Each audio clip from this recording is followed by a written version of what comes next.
The Bones and Bobbins podcast is now on Patreon. Woohoo! Would you like access to bonus episodes, digital extras, exclusive merch, and more? Join us in the Curiosity Shop at patreon.com/Bones and Bobbins.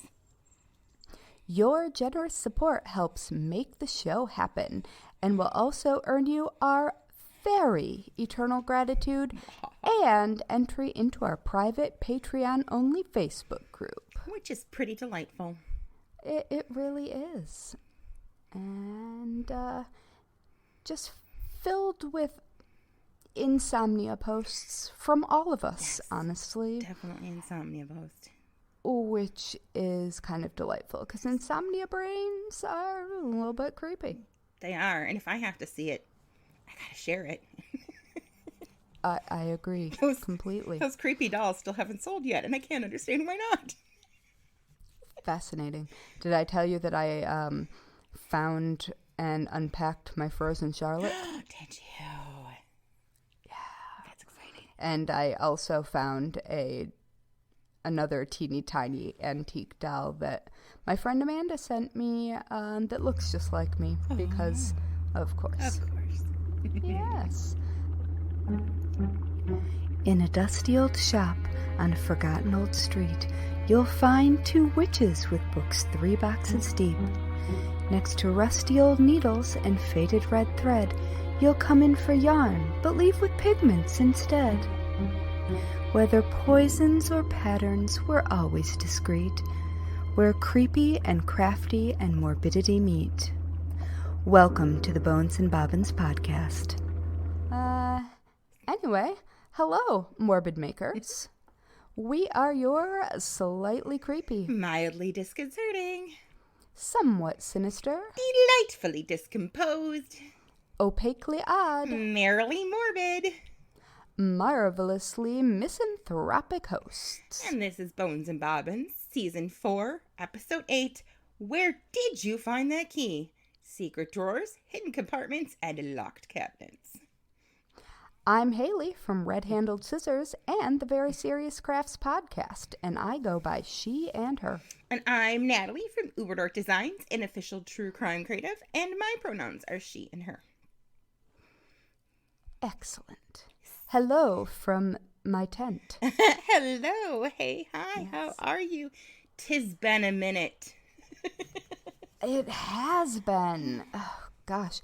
Life has just been kind of nonstop. Yeah, I mean, obviously, it's been nonstop. I did not hit pause on life. Thankfully. But, good Lord.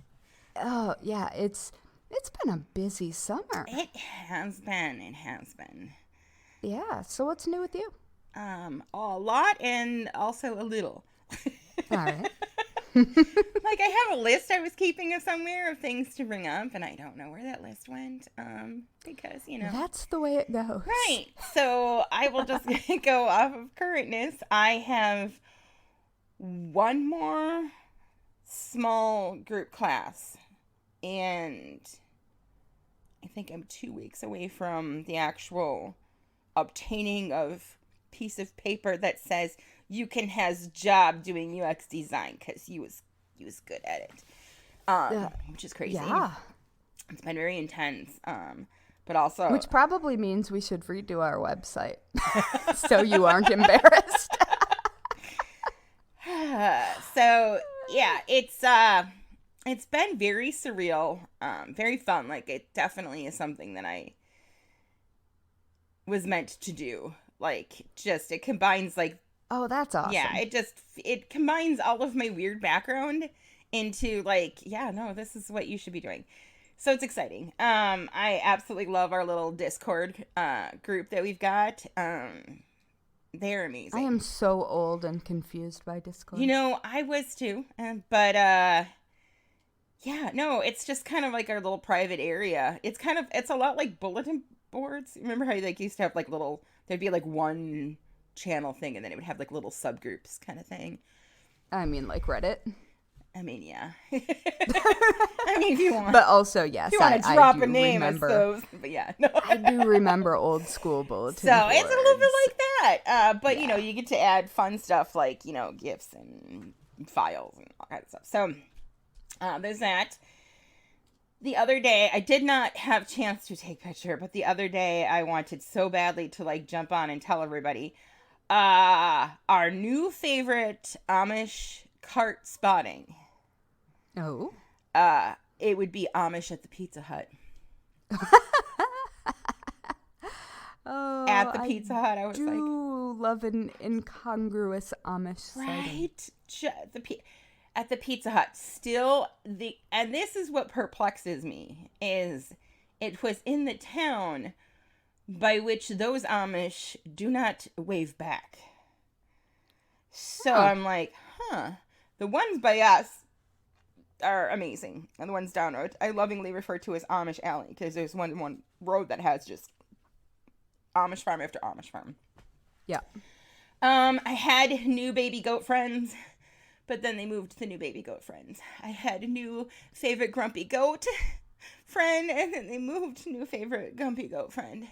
So, sorry. all of my new favorite aminos on our adventures are getting moved, and that's okay. But it is also now officially fall here, and when you live butted up against thousands of acres of nature preserve, you tend to encounter wildlife.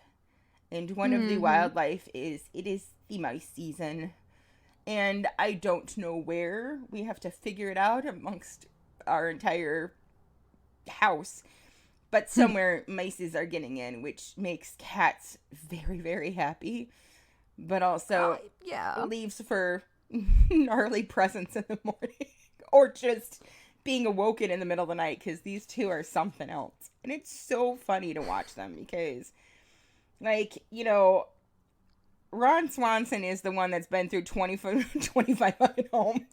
It's like, you know, just big, solid, burly, grumpy little dude. And then, you know, his counterpart was, you know, literally she was kitty at the shelter. So she's been pampered her entire life and is very, very long haired and pretty. But she is ruthless. She is the hunt. And it's so funny because he's our backup. Like, he'll chase, he'll block, but he will sit back and let her do her thing when she catches it. So I like it. He knows his role. Right. It's cute, but also very, like, weird and gnarly. And sometimes I'll yell at him and be like, just leave the tiny thing alone. Like, it's not gonna hurt anybody, but they're cats. It is in their instinct. So. And it protects the wiring in your house. That is very true. These are tiny ones. They're small. The last ones at our last house were small as well, but they also had these giant ears, which made them look cartoonish. So aren't those there's a specific name for those. Like, it is like actually field mice, or something like that. Something like that. It is a shorthand that we use for mice, but this is actually the mice that are that. Yes. And then lastly, this week, my youngest had to pop in and get some blood work done at the clinic. And, you know, she's big, strong adult. Not quite yet, but and independent, so she does not need me, even though I offered a bajillion times. So I had to sit in the car in the parking lot. But while I was sitting there was 2 crows flanking and just talking back and forth to each other, like just across the park. It was very cool. I've seen a lot of very large birds lately, which makes me happy. We see a lot of them typically anyway, because this is where they live and they're uninterrupted and stuff. So that's it. That's pretty much the news in terms of like what's going on right now, because to backtrack through everything would be a whole episode in and of itself. So how about you? What's up with you? I went to a pumpkin farm because I live in Vermont, the land of autumn. Love a pumpkin farm. I think I sent you the photos. Yes, you did. Okay. I didn't post them anywhere because they are ridiculous, but ridiculously wonderful. Yeah, so there's I sort of forget that Vermont busy, or this was technically New Hampshire because we went across the bridge. Oh. But I forget that New York busy and Vermont busy are not the same thing. No. So whenever I'm trying to avoid going someplace because it's going to be busy, it's New York busy that I'm thinking of. Mm-hmm. And so I thought we went last Sunday. So it was like a beautiful blue sky, like perfect fall day. It was warm. It was lovely. And it was October 1st. Oh, and perfect. I was like, that's going to be a fucking zoo. And I am told that it was busy, but I'm from New York. Right. So it was actually really nice. And then I bopped on over and bought a spiderweb back antique chair. Nice. I'm pretty pleased about that. That's a good day right there. Did you get any apple butter? No, but my father-in-law keeps sending over tubs of applesauce from his apple trees. Oh, that's so fun. I suppose we probably could make apple butter, but it hadn't occurred to me till just now. I love apple butter. Yeah. And our parlor ghost has been especially bold recently. And by bold, I don't mean like interactive. I mean just straight up visible. So I keep walking by the parlor because I'm the person who, checks all the locks and windows at night because lady parts. Yep. And I have gone by our parlor several times on the way up to the main staircase and just like seen something bright white and looked over and thinking that it was lights coming in from someplace. No, it's just the parlor ghost sitting in a chair. Nice. And I nod, say hello, go up to bed, whatever, it's fine. She's not inclined to do anything except ring the bell excitedly when I have mopped the floor. So, whatever. It's just that she's bright right now. Yeah, she's so feeling herself. Yeah, I mean, whatever. You do you, right? Lady friend. But, yeah.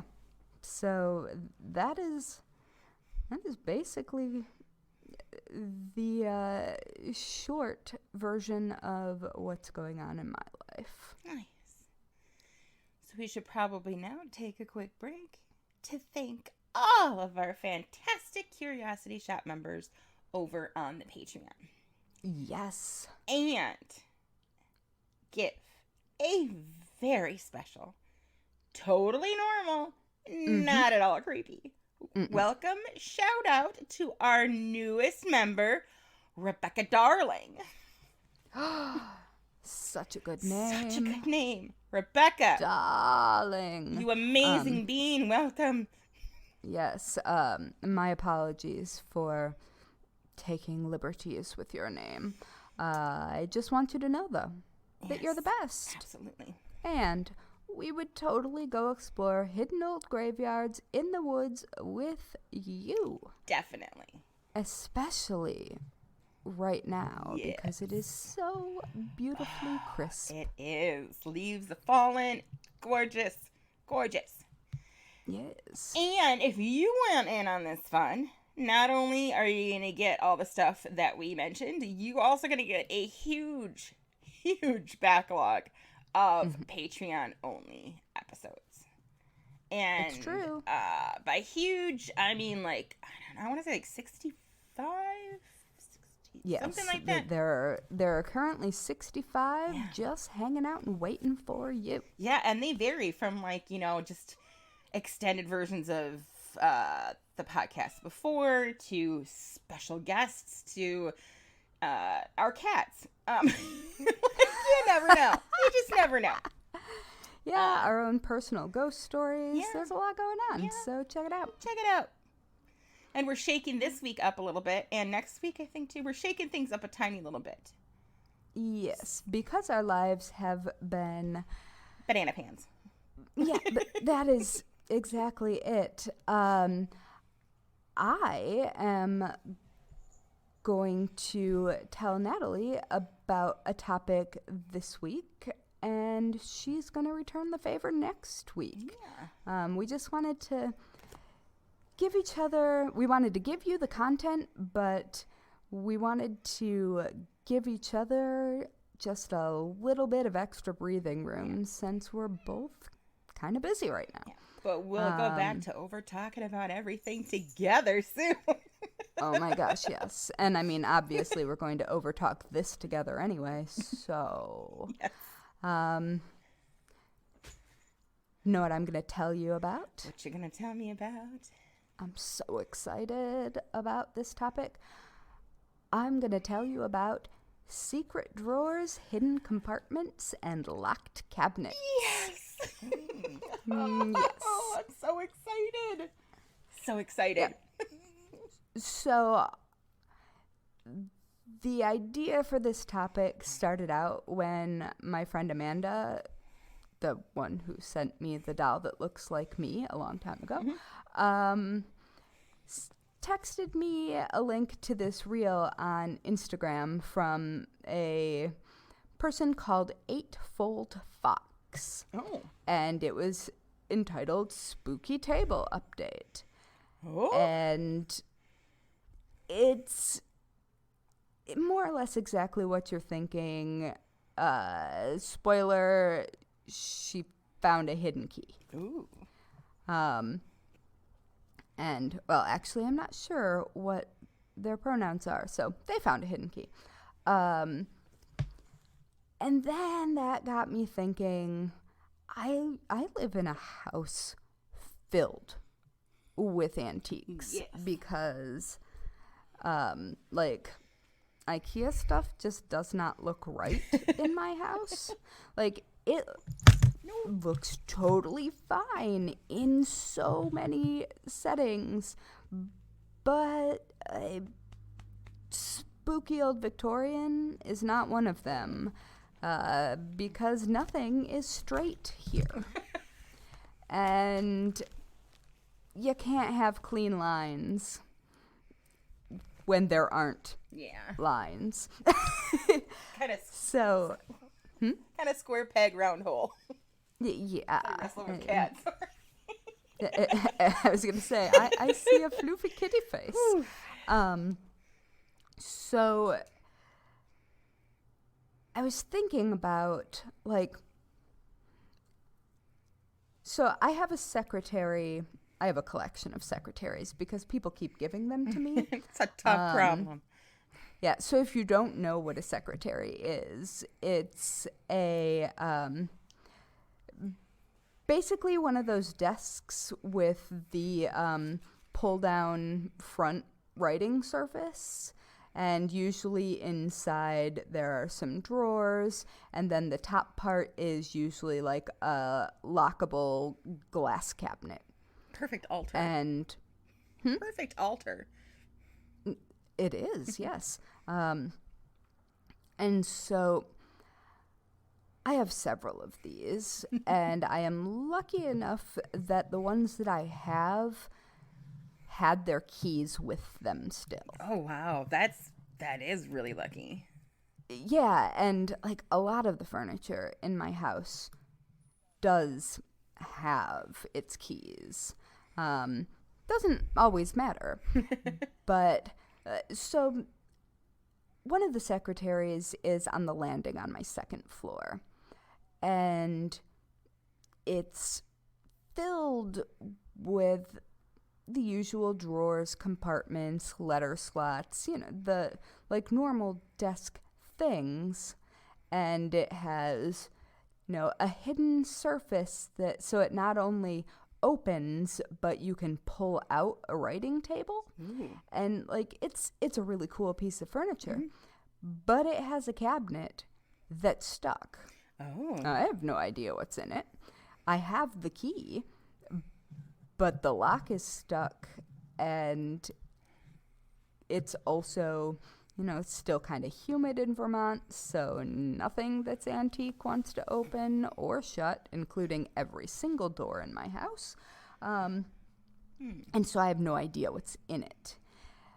But when I was putting things away last week, I was putting some, pieces of art, tchotchkes, whatever, in the display area, and the front,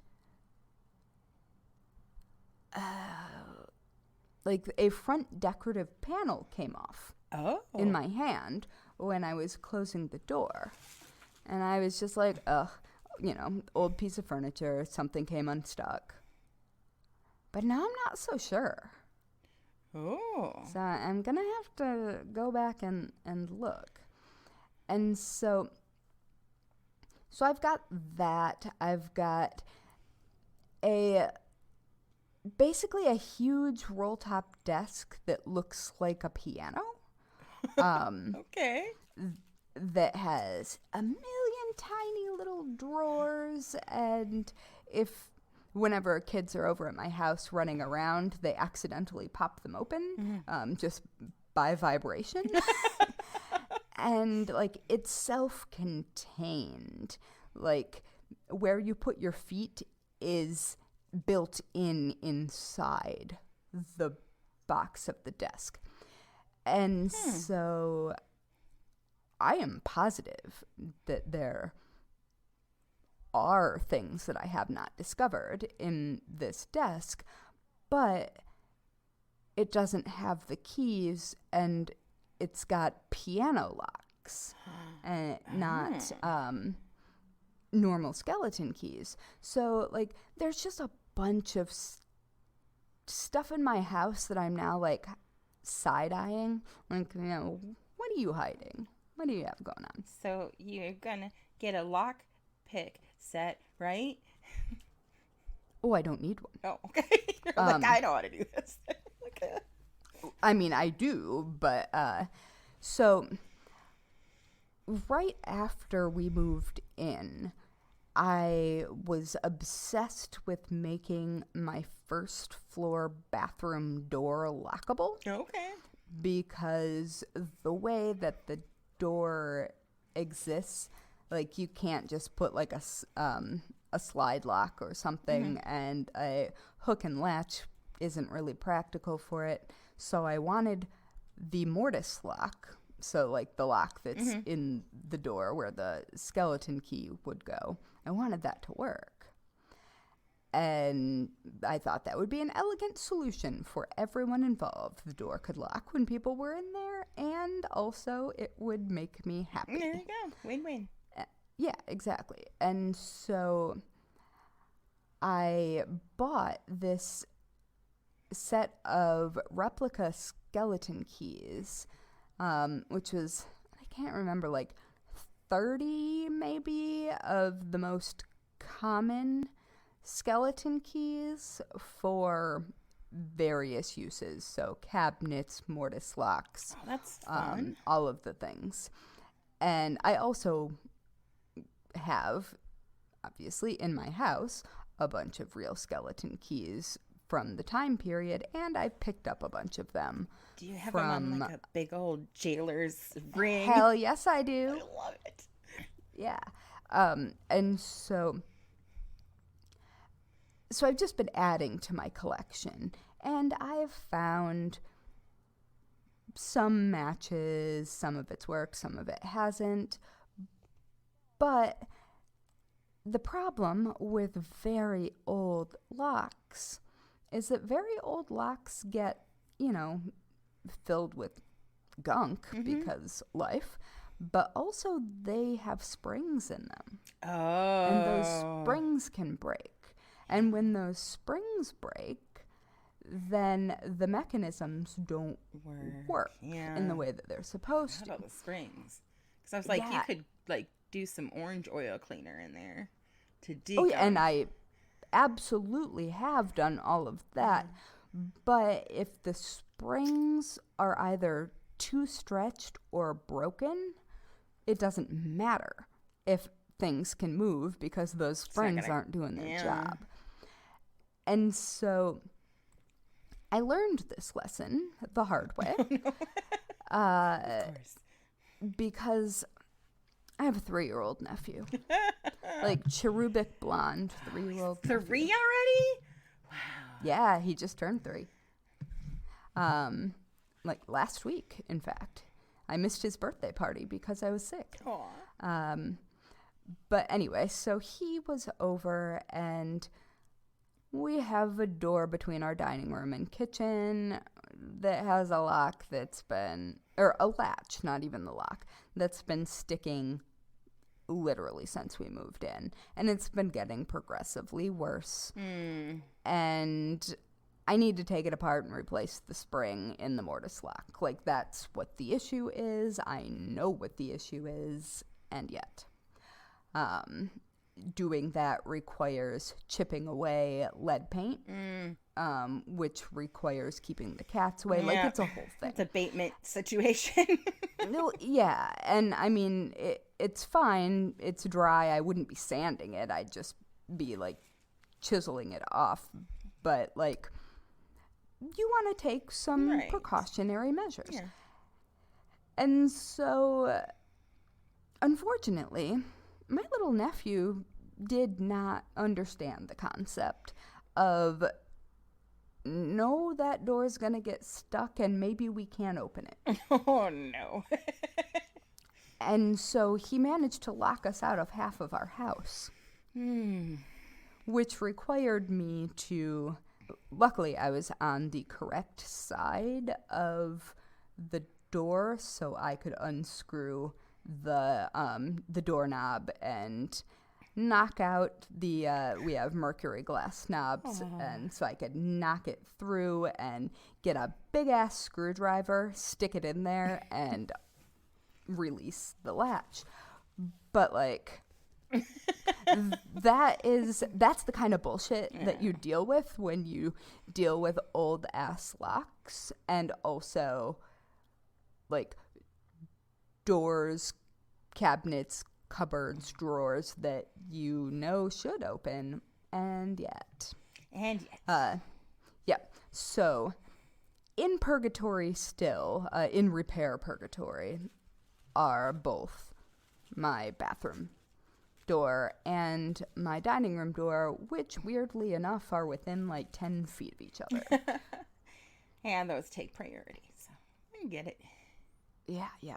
So, so I've been in the mindset of unsticking, ungumming antique hardware since we moved in because necessity. Well, we've got a lot of beautiful brass fixtures that have been painted over 1 million times, and a lot of furniture that gets stuck. So, so in combination with that and the Instagram reel that Amanda sent me, which I have linked in the show notes, I started thinking about, how do you find a hidden compartment in a piece of furniture if you haven't taken it all the way apart? Or if you like aren't familiar with the piece, but you know it's of an age where and type of furniture where that's normal. So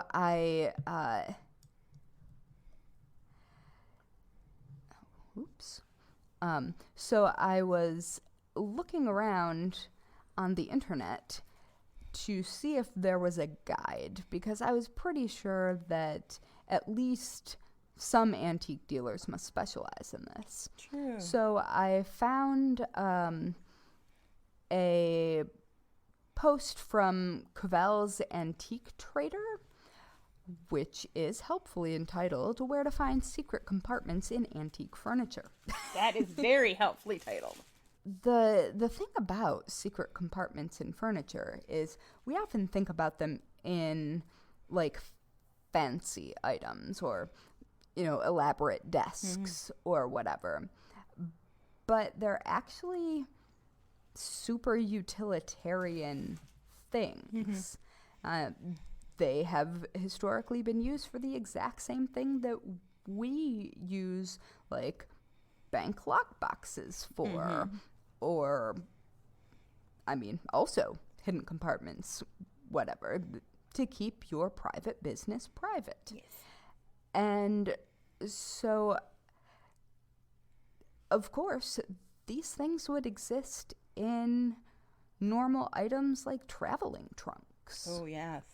Because you maybe were an immigrant heading to someplace new and you needed to hide things like your birth certificate, like important family documents, deeds, titles, whatever.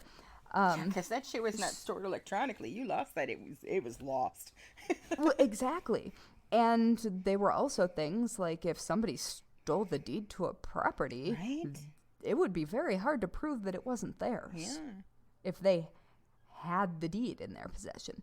And so there's just a lot of things that you might want to keep hidden. Like, we've talked about this in sort of spy equipment Yes. related contexts.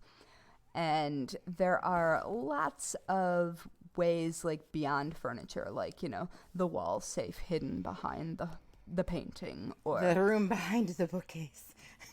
exactly. But I'm talking about furniture specifically because otherwise we would be here for literally months. There's a show called Good Girls, and without spoiling it, the gist of it is this picture perfect suburban mom played by the gorgeous Christina Hendricks. Ooh, yeah. I love her. Right? I've met her and she's so nice. Oh my god, she's You haven't seen the photo of us together? no. Oh yeah, we were on the red carpet together at the Emmys, and she was the roommate of one of Jeremy's co-workers before she was famous. She's And so hot. so She's yeah. her character is amazing. But she and her sister and her bestie get involved with some unsavory characters and end up laundering money.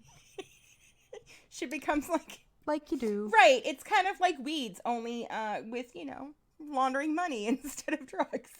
But her husband built her a craft cabinet with secret compartments in it to hide whatever she needed to hide. Well, yeah. And I just thought that was funny. No, it is. It's My kids were like, "You'd have that," and I was like, "You were damn right I would." So the thing about these things are, you can totally have that. Right. You can absolutely do that. Like, we sort of think that we just have to get lucky and find something, but no, you can install these things. But we're talking about things that were purpose built for that. Yes. So it isn't always like document compartments. Sometimes it's disguising one piece of furniture as something else. So, like, there are really cool Victorian versions of the Murphy bed Oh. that just look like cabinets and are like beautifully carved wooden pieces of furniture that pull out into beds. That's fun. And like, they're really cool. I desperately want one, but they're expensive. I'd imagine so. Yeah, and so it turns out that secretaries are one of the most common places for secret compartments to exist, especially the kind of secret compartment that would house hidden documents or money or jewelry or A gun. whatever. Which makes me want to dig through all of mine again. But so this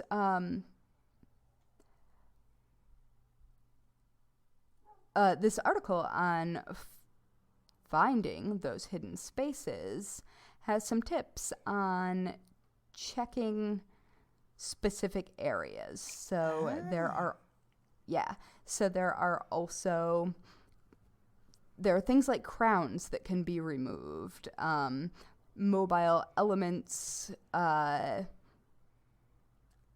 pockets, like things that look like they should just be like part of the construction that are actually hiding things. So there are often pockets in the back of crown friezes. So like the fancy part on the top of old furniture. That documents might be stashed, or jewelry, whatever. There are also often kick panel areas, which most furniture has a kick panel on the front, and it's reasonably frequent that those are hidden spaces. That's smart.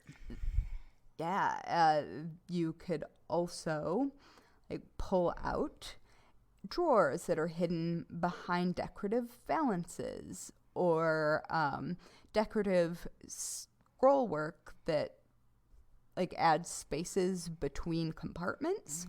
Often those pull out and are in fact themselves drawers. There's just a bunch of different kinds of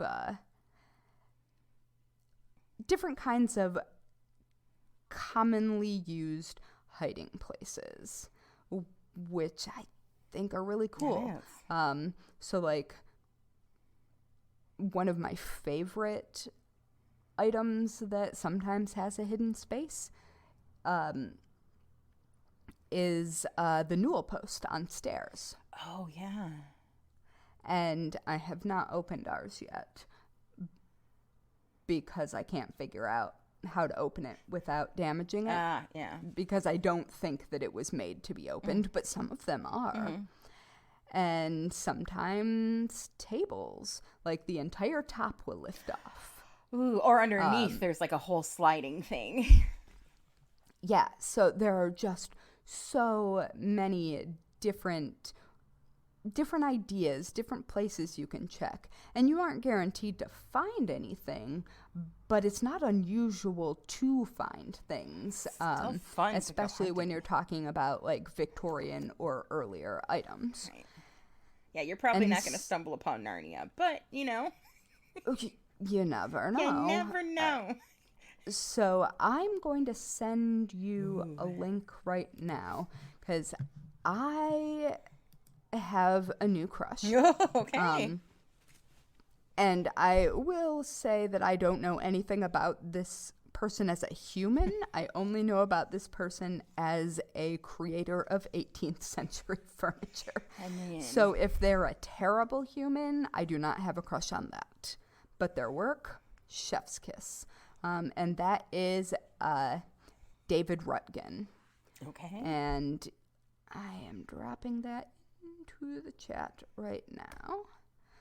So, I see Christie's. yeah, so I just sent Natalie a link to Christie's that is specifically... Oh. So, David Rutgen's furniture is the definition of beautifully, perfectly made, sneaky, oh my god. Yeah. And he's got stuff at pretty much every major museum that would have things from that time period has a piece of his. And often there are, say, clocks or musical instruments built in. They are... His use of They're Rococo. the wood grain on the mahogany as a pattern is sublime. Oh, my dad told me what that was called last week, and now I can't remember.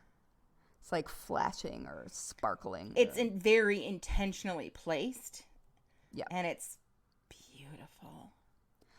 All right. So what I sent Natalie is a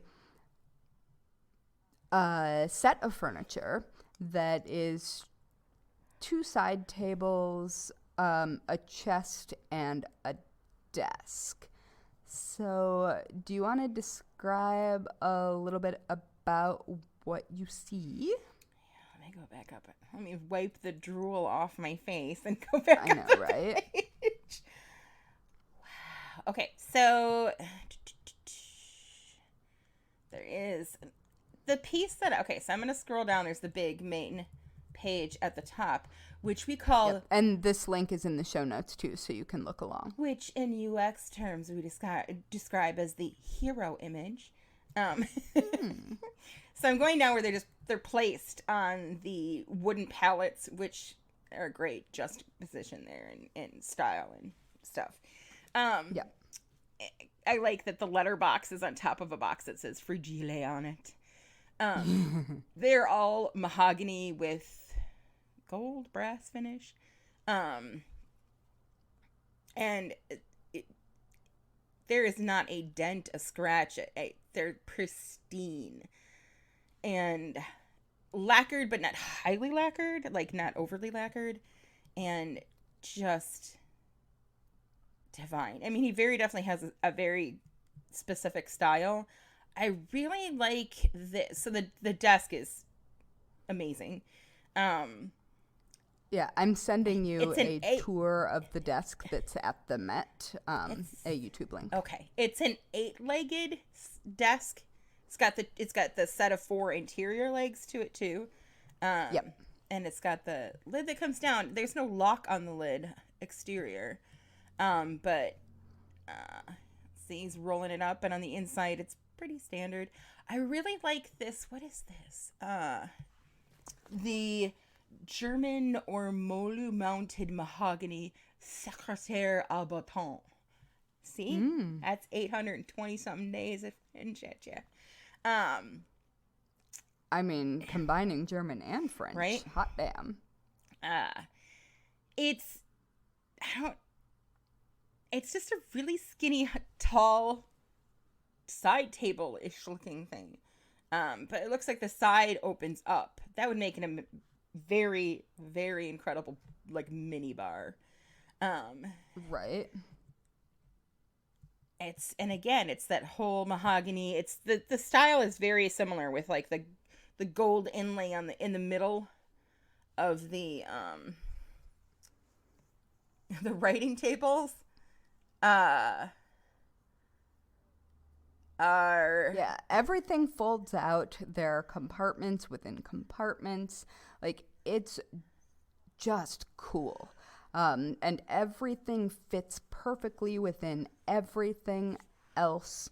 And, like, the care and, like, craftsmanship involved is truly absurd. It is. And I think a really good example of that is a desk that the Met has. And they have a YouTube video, which is just a tour of them silently opening all of the things. Ooh, so I will dropped that into the chat for you. So it's funny because the pair of secretaries, or the pair of writing desks rather, the tables, are again the German or Molu mounted. They're called accueil mouché, which means plum pudding. That's kind of cute. It is adorable. He definitely has a very, very distinctive style. I also like everything. I don't know if it's just all of the soft surfaces when you pull out is all that like pool table green. Oh yeah, the felt lining. Yep. I mean, I think with most of these, especially high-end items, the drawers are usually felt lined and the writing surfaces are usually leather topped. Oh my God. So you could more easily write with your quill pen without sticking it through the paper. I made the mistake of clicking on the related lot with the clock in it that he did. And yeah. Yes. So let me see. So very structured and contained, but still elegant. Like, and that was during the time where like Rococo was pretty popular. So he's kind of bucket against the system at the time.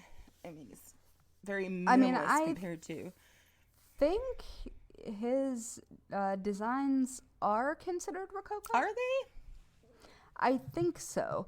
I imagine that could be argued. Yeah. But I highly recommend that everyone pause for a moment and take a look at the video from the Met, because it will show the hidden buttons that were built in to release more drawers. And it's like, if you turn the key one way, it releases one thing. If you turn the key the other way, it releases another thing. Like, it's just so well thought through, but also it would be so easy for one of those mechanisms to get stuck and you would never know it was there. Right. Yeah, that desk has compartment upon compartment upon drawer. I mean, it's... Yep. And the video isn't the same as the desk in the Christie's link. It's just made by the same person in the same style. Yeah, that one's got a ton of... Although I'm trying to figure out the flanking, like bookending sections in the middle there next to where you'd stick like the letters. It looks like they have a bunch of little things that pull out. I wonder if that's where you like put documents in between, like a weird laying down filing system. In the Christie's Yeah. one? Yeah, I think so, actually. I think that might be where, I don't know, maybe where letters dried. Oh, yeah, that could be. That's right, because you write with the... But they would, yeah. I mean, I'm truly making that up. It also might just be a roll top, and I can't tell from this angle. Like an internal roll top. Oh, it might be. It kind of, yeah. Ooh. My phone would like me to drink some water. I mean, it's time. Yep. So I've also included a link of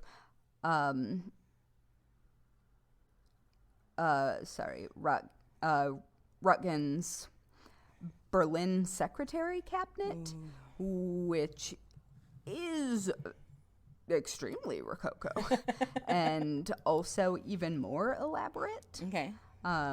There is, it turns out, an entire world of YouTube videos specifically dedicated to opening secret compartments in historic furniture. Okay, that's like my ASMR. Yeah, right? And so there is also another artist, or not artist, cabinet maker, arguably also artist, who I discovered working at a similar time period and with similar meticulous creations. And that was Jean-Francois Hubin. And in Florida, in a house, like an estate museum, there is a desk that was built for Louis Bonaparte, Napoleon's brother, when he was the king of Holland. Yeah. And it has everything built in different alphabetized filing. Oh. The chair is even built in. Oh. And the chair has secret compartments. And so there's a link to the YouTube video there, which is just fucking cool. Somebody needs to get that out of Florida. I mean, it's in a collection in a house that is a museum. Okay. So it could be worse. That's true. But yes, so there's all of those things, which I am obsessed with. But I think that those are sort of extreme but perfect examples of like what we think of when we think of for sure. fancy hidden compartments. Yeah, that's pretty textbook. Yeah.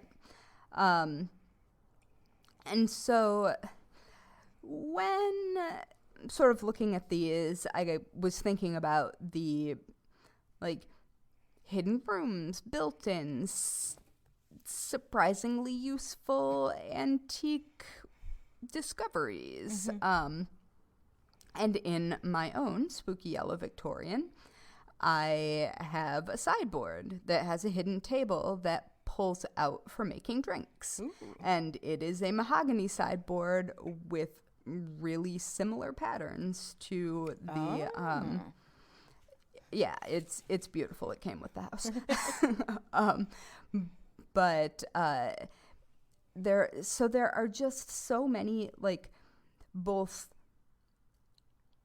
cool but also just straightforwardly useful items, like a butler, or not a butler, a person serving a meal might pull that out to mix drinks for guests. It's very definitely like a perfect marrying of form and function. Yeah, exactly.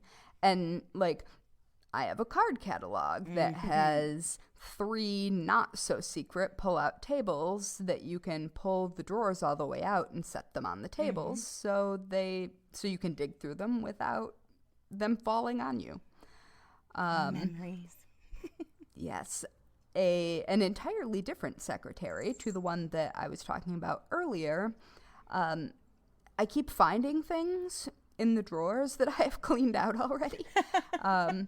And like old postage stamps, British postage stamps, weirdly, like Edwardian, and also liquor tax stamps from right after Prohibition. That's amazing. Yeah, they just things like that just keep appearing in one of these drawers, seemingly from nowhere. Gift that keeps on giving. Yeah, so, I don't know, ghosts, hidden drawers, things stuck in cracks. Who knows? I have no idea. It's a mystery, but there are also a lot of like built-in storage pieces in that one, but it's not as ornate as the other, so I don't know. Who knows? I am sad to report that we 3D scanned our house inside and out, and the only kind of example of a hidden room that we found was in the murder shack, which was a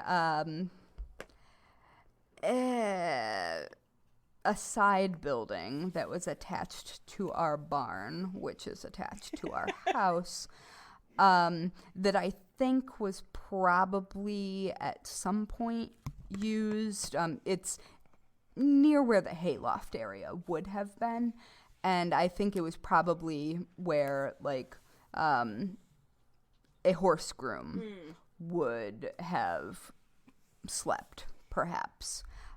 It was no longer a functional anything. We found a bunch of newspapers up there, but by the time it came down,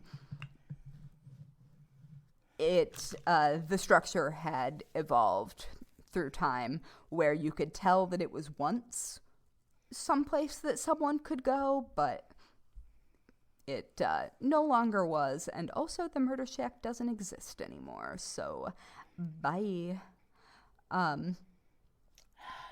We do have plenty of passages here, but they're not subtle. They just have doors leading directly to them. So we don't have hidden rooms, but I don't know. There could always be secret doors that we haven't found. Maybe I just haven't tapped the walls thoroughly enough. I also, while going down this particular rabbit hole on Instagram, starting with the first post, I was immediately served up a post about a 17th century guard dog gate that was built into a main staircase wall. That's also linked in the show notes, from the Great House Exmoor. And it basically looks exactly like a baby gate. Wow. Except that it is perfectly carved to fit into the wall and just look like decorative scrolling. That's very cool. And then you pull it out and it hooks into the other side of the staircase. And I guess that was to keep the dogs that would guard the house on the main floor. Oh. So they would do their job. Right? Instead of coming upstairs and crawling into bed. All right, so I was sort of poking around then on eBay and Etsy, looking to see if there were any particularly interesting objects that were available. And I've linked a few of them just in case you too want your very own hidden compartment item. Yes. So... Yes. Yes. So everything from spice boxes to secretaries to desks, a bunch of stuff. And I also found just a fucking cool story that makes me want to tear all of my secretaries apart immediately, about a family's like generation to generation antique desk that someone made their pandemic project to go through and find all of the hidden compartments, and it shows what they found. Oh, God. And so I will link to that, and we'll possibly revisit that in a Patreon episode. Absolutely. Because it's just so cool. Yes. So yeah, that is just a dip of the toe into spooky and delightful and mysterious hidden areas in furniture that might be in your house. That is amazing. Also, why don't we keep making it? I mean, we do. I've actually linked some modern examples and also current Reddit communities, Nice. or subreddits that are specifically devoted to that sort of thing. I cannot wait to go down and do that. Yeah. That was excellent. Indeed. Well, thank you. It was everything I hoped it would be. And yeah, we'll definitely have to. It's such a big and amazing topic that, yeah, I can see us definitely continuing it on Patreon or another episode in the future, too. Yeah, totally. I believe that brings us to the weekly worst way to die. Unsurprisingly, mine would be exploring a locked wardrobe. Indeed. Mine is just based on current life status. And either death by cramps or just lack of proper access to like womanly health care. Yeah, my uterus would like a word. Seriously, yeah, I keep saying I'm going to create a uterine spoon so we can just remove them on our own. Yeah. Just pluck it out. Plop. Yep. Pop. Oh my gosh. On that note, Anyway. So hey, do you maybe want to be spooky internet friends? God, I hope so. You can find us at Bones and Bobbins on Instagram, Facebook, Twitter. I refuse to call it fucking X. And anywhere else on the social media. I mean, to be fair, I am no longer posting on the artist formerly known as Twitter, so... But you can find us. We are findable. Or you could just pop It's true. over to bonesandbobbins.com. but definitely always hiding out on the Facebook Patreon group. So if you poke us on the regular main page, well, you can find us there too. So true. And don't forget to rate and review this podcast because, oh my God, it pleases the internet gremlins. And that is how we show up in recommendations so that other morbid souls can find us. Bring forth the morbid souls. Also, it makes please. us really happy too. It does. So, on that note, dear wonderful listeners, let us leave you with some advice that you should never, ever forget. Lock your doors. And don't run with scissors. Each episode of the Bones and Bobbins podcast is written and researched by Haley Pearson Cox and Natalie Hoyce. Our music was composed by Loyalty Freak Music. You can find us on Instagram, Twitter, and Facebook at Bones and Bobbins. Subscribe now on Apple Podcasts, follow us on Spotify, or check us out wherever you listen to your favorite podcasts so you won't miss a minute of our strange and creepy content.